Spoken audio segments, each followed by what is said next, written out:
or to use those opportunities to promote your will, not God's will. It's a great gift. It's a great strength. But outside the will of God, it can cause problems. Passionate.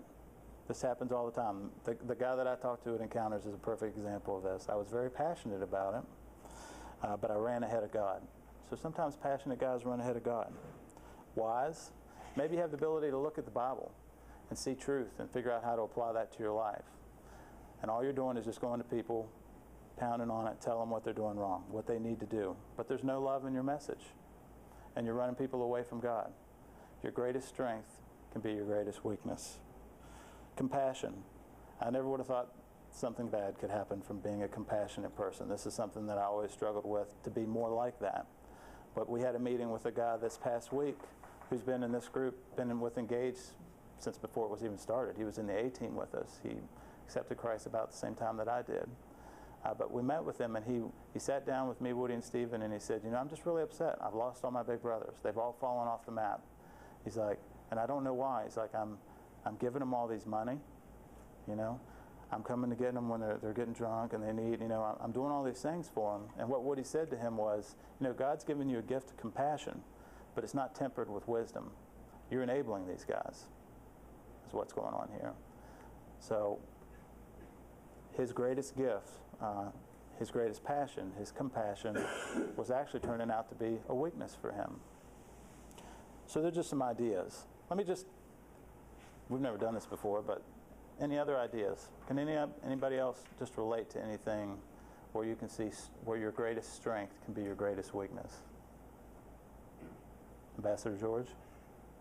I just have, last week of Truth Verse was brought to me. I grew up in a Christian home, Christian college, Christian book author. And a lot of times I know so much of the Bible that I don't read it or I don't listen. I check out because I know where they're going with this. Yeah. Like I don't accept knowledge from the Bible because I think I've got it going. You think you know it all. So, and that would be a blind spot for you. Yeah, that's good. Anybody else got anything? Yeah, I think something that happened to me this week is I'm kind of like what you're saying. I shut down. Like, if I got a problem, I'm going to try to figure it out myself. Yeah. I'm not going to call people up. Yeah. And that goes back to you don't want to be a burden. You want to do this on your own. Yeah. And that's just the strength thing, which we get that from guys, I think, growing up a lot. But it doesn't help in your relationship with God. It can keep you in a bad place for a long time. All right. So what does God have to say about this? That's our new mantra, right? One of our new mantras. What does God have to say about this? The story that I want to talk about tonight is actually about one of my favorite characters in the Bible, Joshua. Now, the reason I like Joshua is Joshua, right out of the gates, had to fill some really big shoes, right? Moses. He took over after Moses. That's some big shoes to have to fill there. And right off the bat, God didn't give him a lot of leeway. He asked him to do some really, really difficult things, some scary things. And basically what he told him was, I want you to take the Israelites into the promised land, and I want you to destroy all the people that are in the land that I promised you. Now that sounds harsh. But the reason he did that, I think, was the Israelites, historically, if you look at them, they had a bad history of intermingling with other groups and then adopting their religions and adopting their gods. And they would completely turn their back on their own God. So God was basically just protecting them from themselves here and saying, you don't need these other influences. I promised this land to you. This is your land. You need to eradicate these people. But the first thing he asked them to do was to cross the Jordan River, which was a flood stage. And then the next thing he had to do was attack and overcome this big city, Jericho, which had huge walls and was very well fortified, right? But Joshua did that, following explicitly the directions that God had given him. So now when the rest of the people that were in the promised land heard about this, they responded in one of two ways. Most of them decided to join their armies together, and they were going to try and fight Joshua as one big army. However, one group of people, pretty smart actually, decided that they were going to try and trick Joshua. So what they did was they got a bunch of old moldy bread, old raggedy clothes that made it look like they'd been walking for a long time, and old wine skins that looked like they'd been carrying them for a long time, and they were going to show up to Joshua and tell him that they traveled from a faraway land. They didn't even live in the land that he was supposed to eradicate the people that were in there and get him to sign a treaty with them, right? So that's where I want to pick up. And this is basically where they meet Joshua, and he's looking at the bread, he's looking at the wineskins, he's looking at the sandals. And this is what the people told him. They said, "This bread was hot from the ovens when we left our homes, but now as you can see, it is dry and moldy. These wineskins were new when we filled them, but now they are old and split open, and our clothing and sandals are worn from our very, very long journey." So the Israelites examined their food, but they did not consult the Lord. Then Joshua made a peace treaty with them and guaranteed their safety, and the leaders of the community ratified their agreement with a binding oath. But the Israelites, hold on one second. The Israelites set out once to investigate.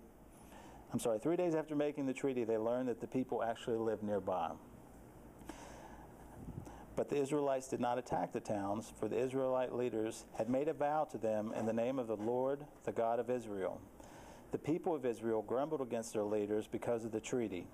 But the leaders replied, "Since we have sworn an oath in the presence of the Lord, the God of Israel, we cannot touch them. This is what we must do. We must let them live, for the divine anger would come upon us if we broke our oath." The key words there were that they didn't go to the Lord in prayer. They didn't check it out with God. Now, this was very atypical for Joshua.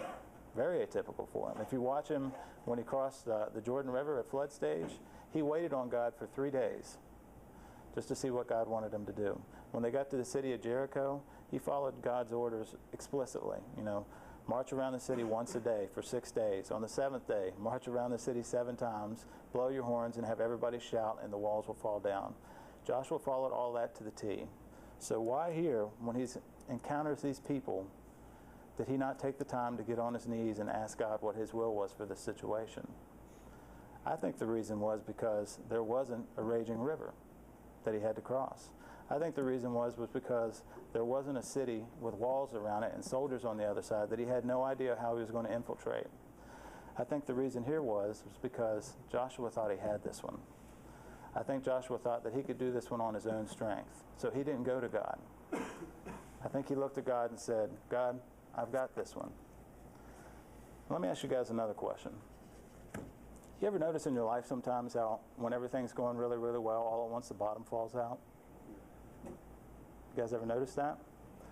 I've been thinking about that in my life and some of the times that that's happened. And I don't think it's always just a series of inconvenient events. I don't think it's always just bad luck. I don't think it's always just the effects of living, the inevitable effects of living in a world that's corrupt with sin, where bad things happen to good people. I think sometimes my life just got going pretty good, and I started to do things on my own strength. And when we do things on our own strength, outside the will of God, eventually there's repercussions. There was repercussions for me that last Monday when I tried to come in here and talk without talking to God first. There was repercussions for me that night in Encounters when I tried to talk to that guy without talking to God first. There was repercussions for Joshua when he made a treaty with the people that God told him to destroy. So basically what I've learned from this week, guys, is whenever we use our time, our talents, and our abilities with not being within the will of God, we can't do anything of eternal value. And really what we can do is cause a lot of negative repercussions. But when we use our time, our talents, and our abilities, and our strengths within the will of God, we can do anything. All right, let's look at the questions for tonight. Pick one or two areas of your life which currently, you guys all right? Pick one or two areas of your life which currently aren't working the way you would like. Describe to us how you are and how you aren't including God into these areas. Be specific. Don't just tell us, "I'm praying about it." Don't just give us the easy answer there. Tell us what that looks like. "I'm praying about it before I go into each meeting with my boss who's driving me crazy. And this is what I'm praying about." So be specific. Tell us about an area in your life where you're most likely to leave God out or to make decisions without Him. This is your blind spot. This is the area where you're about to screw up that you're not even aware of it yet. This is the area where you're most likely to run ahead of God. It's probably going to be an area of your life that's going really, really well right now. So really think about this, guys. Tell us about an area in your life where you're most likely to leave God out or to make decisions without Him.